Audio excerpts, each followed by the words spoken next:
Uma pergunta: quem é responsável em assegurar a confiabilidade e aumentar a disponibilidade dos equipos em uma empresa?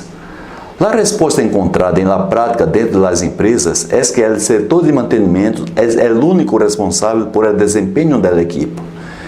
O mantenimento autônomo quebra este mito que foi criado de maneira inconsciente ao longo dos anos depois da Revolução Industrial. Os frequentes conflitos entre os equipos de produção e mantenimento são históricos. Em todo lugar do mundo, os problemas sempre são os mesmos. A produção criticando o mantenimento por a falta de entrega da equipe em boas condições operacionais e sempre estão prejudicando as metas de produção. Mantenimento acusando a produção porque lhes falta operar os equipos adequadamente, cumprir os procedimentos e preocupar-se com o estado físico dos equipos, ou só actuar a equipe de mantenimento quando a equipe falha ou está em condições críticas de operação e em la falta de tempo suficiente para ser uma intervenção adequada em el momento registrado. O resultado dessas atitudes dificultam para ser um bom mantenimento e construir um lugar de trabalho livre de falhas e problemas. O mantenimento autônomo rescata alguns fatores positivos que existiam no passado depois da Revolução Industrial.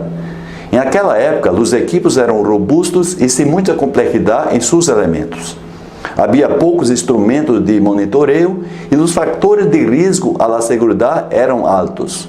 A dificuldade de acesso à tecnologia promovia um baixo nível de competitividade, de tal forma que equipos parados sem trabalhar só significavam um pequeno retraso de vendas asseguradas.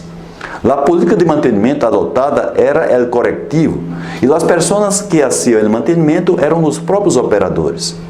Por conta disto, havia um forte vínculo entre o operador e a equipe. Com o passar do tempo, a sofisticação gradual dos equipos, com as técnicas de racionalização do trabalho desenvolvidas por Taylor, además de la departamentação defendida por Fayol, se formaram equipos especializados em mantenimento. Solamente depois da Segunda Guerra Mundial, foi como as técnicas de mantenimento preventivo se começaram a desenvolver nos Estados Unidos. Na década de 60, surgiu na Inglaterra a terotecnologia, que é mantenimento como ciência, e a tribologia, que é ciência da fricção e lubricação, em função dessas altas taxas de falha em los equipos. Todavia, em esta década nos Estados Unidos, foram desenvolvidas as primeiras técnicas de inspeções preditivas, que é o mantenimento basado em las reais condições da equipe, medidas por meio de ensaios, pruebas, instrumentos de seguimento e monitoreio.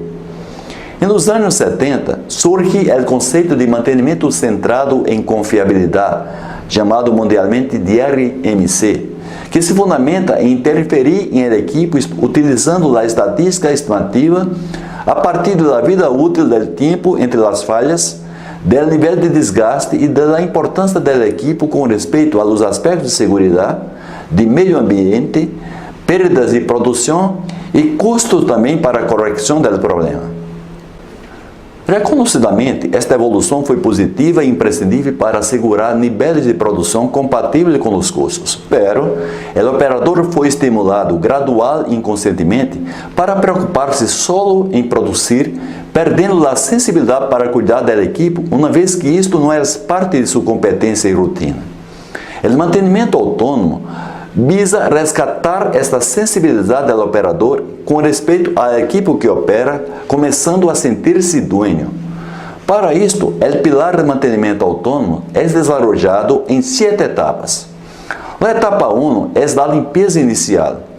Nesta etapa é hecho o resgate das condições normais de funcionamento da equipe por meio da identificação e eliminação de anomalias hechas por el operador com o apoio do mantenimento. A identificação destes problemas é feita normalmente utilizando etiquetas para que quedem expostas mientras não são solucionadas. A etapa 2 é o combate às fontes de suciedade e contaminação e também aos lugares de difícil acesso. Nesta etapa são eliminadas reducidas ou controladas as fontes de suciedade e também no lugar de difícil acesso, liberando o tempo e motivando o operador para cuidar melhor de sua equipe. Na etapa 3, são desenvolvidos estándares ou padrões de limpeza, inspeção e lubricação. Nesta etapa, o operador ensaia as primeiras ações técnicas para cuidar da equipe, partindo de ações de simples entendimento como a limpeza, a inspeção e, dependendo da equipe, de la própria lubricação. A etapa 4 é chamada inspeção general. Nesta etapa, o operador recebe os primeiros ensinamentos técnicos para possibilitar as inspeções em pontos que, historicamente, apresentam defeitos antes de provocar a falha. Também a realização de diagnóstico de possíveis sintomas e, dependendo do problema, que o operador pode fazer dos primeiros socorros.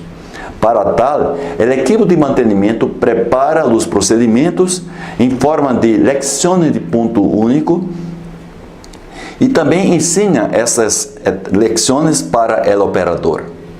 Na etapa 5, existe a inspeção autônoma. Uma vez o operador entendendo melhor a equipe, ele estará capacitado e conscientizado para realizar inspeções e fazer pequenas reparações a partir de lista de verificação, chamada checklists, e também de leções de ponto único. A etapa 6 é a sistematização do mantenimento autônomo. Alguns estándares são definidos nesta etapa, ademais de serem implementadas auditorias para verificar o mantenimento do sistema. E a etapa 7 é a consolidação do mantenimento autônomo. Esta etapa define que a produção já tem o autocontrole sobre os equipos. Desta maneira, uma vez os equipos sendo bem cuidados e monitorados por el operador e sofrer mantenimento preventivo por el mecânico mantenedor, ele já não mais vai falhar. O êxito desse pilar depende diretamente do pilar de mantenimento planificado, já que o operador solamente terá motivação para cuidar da equipe se são resgatadas as condições básicas de seu funcionamento e gradualmente atacá-lo os problemas crônicos. A essência do êxito do pilar de mantenimento autônomo é conquistar o coração do operador e também uma boa estrutura de la função mantenimento. Por lo tanto, o mantenimento autônomo é a oportunidade única e eficaz de redimensionar o valor das pessoas, promovendo resultados concretos e contínuos para os empregados e também para a empresa. Desta maneira, o mantenimento autônomo usa a equipe como meio para ensinar a los operadores uma nova forma de pensar e também de trabalhar. Para mais informações sobre TPM, entre em nosso site. Nele, você encontra o maior canal e o mais completo produto digital sobre o tema. Saludos!